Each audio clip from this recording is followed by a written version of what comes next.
Welcome back, Flex family. How are we? Thank you for tuning in. I appreciate it.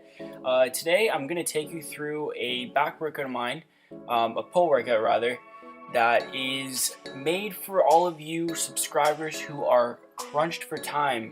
In my case, it was getting off work from 7 to 3:30. I wanted to go home, but I knew that I needed to go to the gym, get that workout in, and feel good about myself instead of just going home and being a lazy bastard.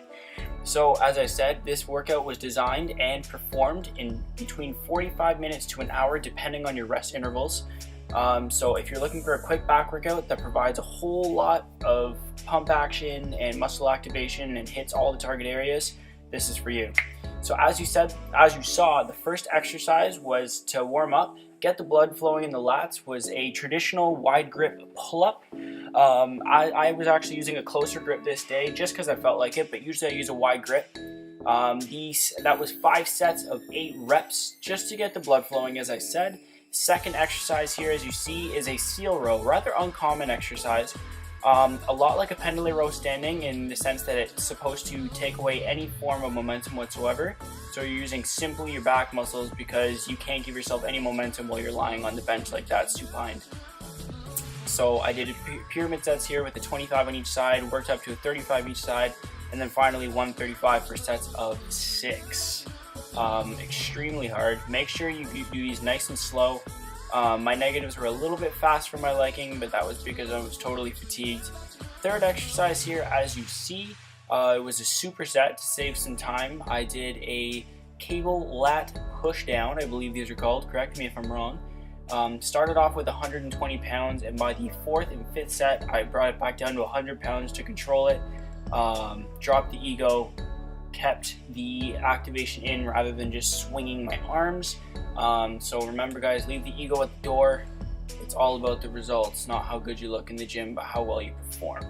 So I supersetted these with what you're about to see in just a minute, were some kneeling, as we see here.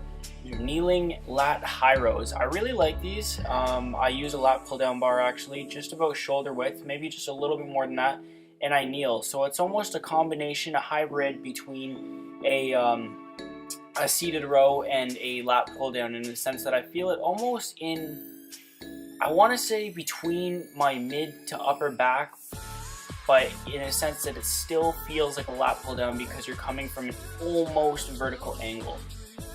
These are great, so I supersetted these. I did 4 sets of 12 on each with no rest in between. No rest in between each exercise, but about, granted, between 45 seconds to a minute's rest in between sets total.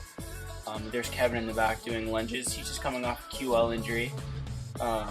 Still injured, but he's deadlifting 315 per reps. I don't know how the hell he does it.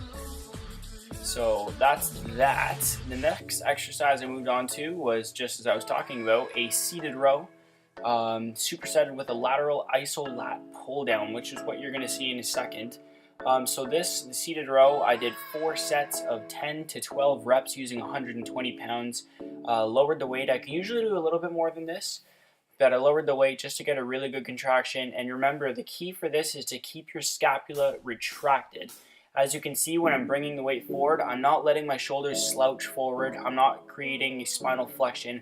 I'm keeping my spine nice and neutral, and I'm keeping my shoulder blades retracted behind me to make sure that my lats stay activated. So here, as you can see, this is the Iso-Lat pull down. I'm doing it unilaterally instead of using both arms at the same time. And hitting this from a lateral angle, there is no specific advantage to it. I just like using these as a burnout. I find hitting it from the side gives me kind of a different feeling than hitting it front on, sitting forwards. Hits a different part of the lat. I almost feel it more in the rear lat, if you can even activate that, if you can even isolate that. It's just a different contraction. I like mixing it up, spices it up, keeps things fun. That's what working out is all about, training is all about. Just manipulating your training, trying new things to see what works best for you, and I actually like this variation much better. So the last 2 exercises of the day were a traditional and hammer curl split. So I did 4 sets of 10. The first 5 reps were a traditional curl. Very, very, very slow negatives, guys. You want to bring the weight up just to about 90 degrees of elbow flexion. no more. That was a little bit exaggerated there, but you want to bring them up just to about 90 degrees and then bring them down nice and slow. A nice 2 count on the way down to get that bicep pump going. So as you're about to see with the next exercise, I finish off with seated concentration curls. And remember, the name of the game, guys, again, avoid spinal flexion. You want to keep your spine in a nice neutral state, keep the core tight, and the first 5 reps, much like you just saw here, first 5 reps of the exercise were a traditional bicep curl, and then I switched over to a hammer grip for the last 5 reps. As you see, I did these for sets of 10, 3 sets to be specific. These are used as a burnout and just really get those arms nice and pumped. Thank you guys so much for tuning in.